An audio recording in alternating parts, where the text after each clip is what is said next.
Hello friends, welcome to AK solution. कैसे हैं आप सभी? आई होप आप सभी अच्छे होंगे। तो दोस्तों, जैसा कि आपको पता है, पाइथन प्रोग्रामिंग का ट्यूटोरियल हमारा चल रहा है और लास्ट के लेक्चर में हमने जनरेटर के बारे में देखा था।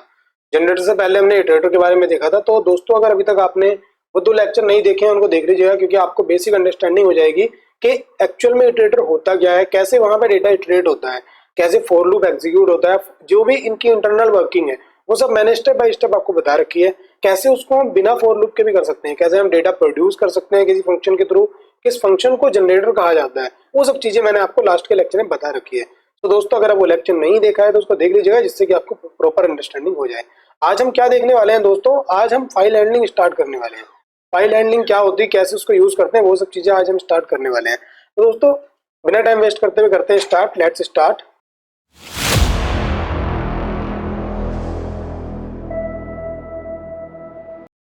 तो दोस्तों, आज हम फाइल हैंडलिंग देखने वाले हैं, जो कि गीक्स फॉर गीक्स के जो नोट्स हैं हम उसके थ्रू देखेंगे। ठीक है दोस्तों, मैं आपको पहले बताऊं कि फाइल हैंडलिंग क्या होता है, वो सब चीजें हमको देखनी है। तो यहाँ पे हम करने क्या वाले हैं, देखो यहाँ से हम देखने वाले हैं फाइल हैंडलिंग के बारे में। तो अब यहाँ पे क्या है कि फाइल हैंडलिंग कैसे यूज किया जाता है, वो सब चीजें मैं आपको बताऊंगा। एंड किस तरह से हम इनको यूज करते हैं, वो सब चीजें भी मैं आपको यहाँ पे प्रॉपरली बताऊंगा। ठीक है, पहले हम देखेंगे फाइल हैंडलिंग होता क्या है। तो दोस्तों, जब आप कोई भी डेटा यूज करते हैं, जब आप कोई प्रोग्राम बनाते हैं, मान लो लास्ट के लेक्चर में हमने ये प्रोग्राम बनाया था, इसके अंदर कुछ इसके आउटपुट आए थे। देखो यहाँ से 2 से लेकर 10 तक का आउटपुट आया था। ठीक है, मैं एक बार आपको एग्जीक्यूट करके दिखा देता हूँ इसी को नेक्स्ट टाइम पे भी। यहाँ से देखो इसका मैंने मान लीजिएगा 10 लिखा, इस तरह से आउटपुट मेरा आ गया 2 से लेकर 10 तक का। अब दोस्तों, ये 2 से 10 तक का आउटपुट आ गया मेरे पास, एंड मैंने कुछ इनपुट भी दिया था। ये 10 इनपुट दिया था एंड ये मेरा आउटपुट आ गया। अब ये जो हमारी परफॉर्मेंस है, ये जो हमारे वेरिएबल हैं, जो भी हमारे रीड राइट ऑपरेशन होते हैं, मतलब ये कौन से हैं? ये तो रीड ऑपरेशन है एंड ये वाला हमारा राइट ऑपरेशन था।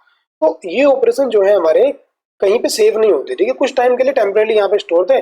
जैसे ये फंक्शन हमारा क्या हुआ, जैसे ही एग्जीक्यूट हुआ, मतलब एक तरह से यहाँ से रिटर्न होगी वैल्यू, जैसी फंक्शन से बाहर आई तो रैम की जितनी मेमोरी वो इरेज होगी। अब हमें पता ही नहीं कि 2 कहाँ पे था, 4 कहाँ पे था, 6 कहाँ पे था, या ये 10 मैंने दिया था वो कहाँ पे था। तो ये सब चीजें हमारी हमें अब पता ही नहीं है, मतलब एक तरह से सिस्टम को भी नहीं पता, क्योंकि वहां से तो इरेज हो चुकी है ना मेमोरी। तो अगर हम फाइल हैंडलिंग की बात करें तो फाइल हैंडलिंग के अंदर यही होता है। ठीक है, यही होता है कि हम कैसे इसको यूज कर सकते हैं, वो सब चीजें इसके अंदर होती हैं। ठीक है दोस्तों, तो यहाँ से हम फाइल हैंडलिंग को इस तरह से यूज करते हैं। अब हमारे पास यहाँ पे क्या है, देखो मैं नेक्स्ट इसके अंदर कुछ इन्होंने बता रखा है फाइल हैंडलिंग के बारे में, ये सब आपको देख लेना है। यहाँ से देखो इन्होंने पूरा बता रखा है। ठीक है, ये सब आप यहाँ पे अच्छे से देख लेंगे। तो देखो एडवांटेज क्या होते हैं यहाँ पे, इन्होंने एडवांटेज मेन चीज क्या है, देखो मैं आपको बताता हूँ कि आपका कोई डेटा है, मान लो आपने देखा होगा गूगल पे वगैरह या कोई सा भी एक ऐप देखा होगा, उसके अंदर क्या होता है, आप रीड राइट ऑपरेशन परफॉर्म करते हैं। आप कुछ अमाउंट विड्रॉ करना है या कहीं पे करना है, आपने वो अमाउंट पे कर दिया और आपके अकाउंट से कट भी गया वो। ठीक है, उसके बाद आपको दिखा भी दिया उसने कि भाई आपने 50 रुपए खर्च कर लिए हैं, हाँ इस तरह से। ठीक है, आपके जितने भी अमाउंट था उसमें से 50 माइनस होकर इतना आ गया है। ठीक है, वो जो डेटा एग्जीक्यूट हो रहा है, वो डेटा जो हमारा सेव हो रहा है, जो विजिबल है हमारे पास में, वो सब डेटा, मतलब ठीक है, वो जो डेटा है, वो रीड राइट ऑपरेशन जो परफॉर्म हो रहा है, जो सेव हो रहे हैं वहां पे, वो सब हमको दिखता है किसके? फाइल हैंडलिंग की हेल्प से। तो देखो ये यहाँ पे एक तरह से काफी यहाँ इन्होंने बता रखे हैं। ये सब अगर हम देखें तो ये सब क्या है, इनके एडवांटेज है। ठीक है, देखो फाइल हैंडलिंग के बारे में तो आपको पता लग गया कि कोई भी डेटा सेव करना। ठीक है, कोई भी डेटा जो है, मतलब बैकएंड में सेव करना हमारे पास। जैसे ये वाला डेटा है, ये है। अब मैं इसको एक बार और रिफ्रेश कर देता हूँ। देखो यहाँ से मैंने रिफ्रेश किया, अभी दोबारा ये डेटा उठ के आ जाएगा, इनका फंक्शन एग्जीक्यूट हो गया दोबारा, फिर ये उठ के यहाँ से आ गया है। ठीक है, ये सब चीजें हमारे पास यहाँ पे हमें दिखने लगी। तो दोस्तों, ये जो है, ये एक किसी डेटाबेस में स्टोर है, मतलब हमारे पास तो भी हार्ड ड्राइव ही है, तो हार्ड ड्राइव में स्टोर करेंगे। मगर ये जो है, ये इनकी एक डेटाबेस है, वहां पे डेटा वेयर हाउस में स्टोर है। तो इस तरह से हम डेटा स्टोर करते हैं। ठीक है, फाइल हैंडलिंग की हेल्प से हम करते हैं। 2 वे होते हैं, देखो एक सिंपल वे है फाइल हैंडलिंग, एक होता है फिर हम डेटाबेस कनेक्ट करना। ये वाला जो डेटा है वो डेटाबेस से कनेक्टेड है, मतलब उसके अंदर सीक्वल वगैरह, एसक्यूएल वगैरह हम यूज करते हैं, या पीएचपी वगैरह यूज करते हैं, और भी काफी चीजें हैं। और एक होता है हमारा हम खुद की फाइल में यूज, हम यहाँ पे सेव कर लेना। जैसे फाइल हैंडलिंग का एक कॉन्सेप्ट बहुत अच्छा मैं आपको बताऊंगा। जैसे आप मान लो कुछ डाउनलोड करते हैं, आप जब क्रोम से कुछ डाउनलोड करते हैं, डाउनलोड होके वो आपकी फाइल में जाता है। ठीक है, आपकी हार्ड ड्राइव में सेव हो जाता है। तो वो फाइल हैंडलिंग का बहुत अच्छा कॉन्सेप्ट है कि जैसे ही डाउनलोडिंग की आपको कमांड आए, ऐसे ही वो डेटा वहां सेव हो जाए। तो वो चीजें हैं। ठीक है, तो आई होप इतने में आपको ये तो समझ में आ गया होगा फाइल हैंडलिंग होता क्या है। ठीक है, उसके बाद देखो हमारे पास क्या है, इसके डिसएडवांटेज भी यहाँ पे उन्होंने बता रखे हैं। ठीक है, डिसएडवांटेज का मतलब क्या है, यहाँ पे फोन के अंदर एरर आ सकते हैं, सिक्योरिटी रिस्क हो सकता है। ठीक है, उसके बाद कॉम्प्लेक्सिटी बताया, परफॉर्मेंस बताया। मतलब जब कोई प्रोग्राम एग्जीक्यूट होगा तो देखो परफॉर्मेंस पे इशू तो करेगा ही करेगा। ठीक है। कॉम्प्लेक्सिटी मतलब जब कुछ कोड एक्स्ट्रा लिखा जाएगा तो कॉम्प्लेक्सिटी बढ़ सकती है, ठीक है। उसके ऊपर लोगो एन भी हो सकती है, एन टाइम भी एग्जीक्यूट हो सकता है, वो सब चीजें, ठीक है। सिक्योरिटी रिस्क का मतलब क्या होता है कि मतलब इसके अंदर भी सिक्योरिटी का रिस्क हो सकता है कि काफी चीजें होती है, मतलब कोई एरर ना आ जाए, वो सब चीजें हमारे हार्ड डिस्क में सेव ना हो जाए, कोई बग ना चला जाए, वो सब चीजें, ठीक है। और यहाँ पे अगर हम इस एरर की बात करें तो फोन के अंदर एरर आने के चांसेस भी होते हैं क्योंकि हार्ड ड्राइव में डेटा हमारा सेव होता है, ठीक है। वो चीजें हमारी यहाँ पे हो जाएंगी। एंड उसके बाद हम देखो बात करें कैसे वर्क करता है, तो देखो आपको मैं बताता हूँ कि अब फाइल हैंडलिंग का स्टार्ट हम करेंगे, फर्स्ट प्रोग्राम हम लिखेंगे, वो चीजें होती क्या है।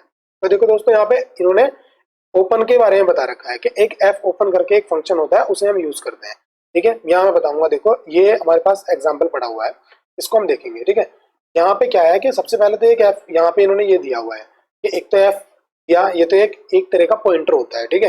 मैं आपको बताऊँ एक तरह का रेफरेंस वेरिएबल है जो इस फाइल हैंडलिंग के कॉन्सेप्ट को रेफरेंस कर रहा है, ठीक है, जिससे हम अचीव कर पा रहे हैं फाइल हैंडलिंग के कॉन्सेप्ट। उसके बाद यहाँ पे ओपन एक फंक्शन है, फाइल हैंडलिंग का है, इसी क्लास का है फाइल हैंडलिंग के, तो उसको उसका एक फंक्शन है। इसके अंदर जो मैंने एफ नेम ये जो मैंने लिखा हुआ है ये क्या है, फाइल का नेम, ठीक है। यहाँ पे फाइल का नेम आएगा, डॉट एक्सटेंशन साथ में आएगी, कौन सी एक्सटेंशन है वो भी साथ में आएगी, ठीक है, वो होगा। एंड उसके बाद होगा यहाँ पे मोड, देखो यहाँ पे मोड भी आ गया, ठीक है। इस तरह से हमारा यूज होगा। अब मैं यही आपको बना के दिखा रहा हूँ एक बार, उसके बाद हम यहाँ पे नीचे इसके देख लेंगे हमारे पास क्या क्या डॉक्यूमेंट पड़े, वो हम करेंगे एग्जीक्यूट। तो दोस्तों यहाँ पे फाइल के हमें चलना है, तो हम यहाँ पे एक नई क्लास नई फाइल बना लेंगे, फाइल 1.py के नाम से, ठीक है। मैंने यहाँ पे इस तरह से कर लिया एंड इसको यहाँ से मैं CLS कर दे रहा हूँ। तो दोस्तों मैंने क्या बताया था आपको, मैंने एक अब एफ लिया है, यहाँ पे एफ के अलावा आप कुछ और भी ले सकते हैं, कोई इशू नहीं है, ठीक है, आप कुछ भी कर सकते हैं। तो ओपन मैंने लिया यहाँ पे फाइल का नेम, ठीक है, यहाँ पे abc.txt मैंने ले लिया, ठीक है, इस तरह से ले लिया। एंड यहाँ पे मोड ले लेंगे, मान लो मैंने क्या राइट मोड ले लिया, ठीक है। मेरे को अब मैं देखो इसको करूंगा एग्जीक्यूट करूंगा, तो यहाँ पे आपको इस वाले में यहाँ पे ध्यान देना है, ठीक है। मैं देखो एग्जीक्यूट करता हूँ, जैसे इस फाइल को एग्जीक्यूट करने के बाद यहाँ पे देखो मेरे पास एक फाइल बन गई है, abc.txt फाइल बन गई। नहीं समझ में आया कोई बात नहीं, इसको मैं डिलीट कर देता हूँ, डिलीट करके दोबारा बताता हूँ। ये वाला जो मैथ था मेरे पास, इसको जब मैंने एग्जीक्यूट किया यहाँ से, तो यहाँ पे तो कुछ नहीं आना आउटपुट में, कुछ मैंने लिखा ही नहीं है, पर देखो आप यहाँ पे देखोगे एक फाइल बन जाएगी, ठीक है। जब हम करेंगे इसको एग्जीक्यूट, देखो मैंने एग्जीक्यूट किया, अब देखो ध्यान से देखना, ये बन गई ना abc.txt, नाम क्या दिया था, abc.txt दिया था, तो देखो फाइल यहाँ पे बन गई है, सेम राइट मोड में। मोड मैं आपको बाद में बताऊंगा। तो ओपन का काम क्या है, ओपन एक तरह से फाइल पॉइंटर बनाता है। अगर आपके पास पुरानी फाइल पड़ी है पहले से कोई उसी नेम की बनी हुई जो आपने पास किया था, तो वो उसके अंदर वो जो एंटायर फाइल है उसके अंदर क्या करता है, एडिट करने के काम आता है। अदरवाइज अगर वो नहीं है आपके पास बनी हुई तो वो एक नई फाइल बनाता है, ठीक है, नई फाइल बनाता है जो भी डॉट एक्सटेंशन आपने दी होगी उसके थ्रू। देखो मान लो अगर मैं यहाँ पे abc डॉट यहाँ पे py फाइल देता हूँ उसको, तो देखो अब मैं करूंगा इसको एग्जीक्यूट करके हम देखते हैं यहाँ पे, तो इस तरह से हुआ, देखो डॉट py फाइल ही बन गई है, कोई सी भी फाइल बना सकते हैं, डॉट py फाइल ही बन गई, यहाँ पे डॉट txt जो मैंने बनाई थी वही बन गई है। तो हम दोनों को यहाँ भी अभी दोनों को डिलीट कर देंगे, ठीक है, यहाँ से। तो जब हम एग्जीक्यूट करेंगे, जब मैं और आपको कोड बताऊंगा तो उस टाइम पे मैं आपको इनके बारे में प्रॉपर्ली बता दूंगा। तो देखो यहाँ पे इसको मैं txt ही कर दे रहा हूँ, ठीक है, तो txt। नॉर्मली हम txt फाइल ही बनाते हैं, और भी तरह की फाइलें हैं, मैं बता दूंगा आपको। फाइल दो तरह की होती हैं, चलो वो चीज मैं आपको बाद में बताऊंगा। पहले हम यहाँ पे आते हैं, देखो हमारे पास कुछ मोड के ऑप्शन पड़े हैं। देखो एक तो हमारे पास यहाँ पे ये जो ऑप्शन है ये हमारे मोड का ऑप्शन है, ठीक है।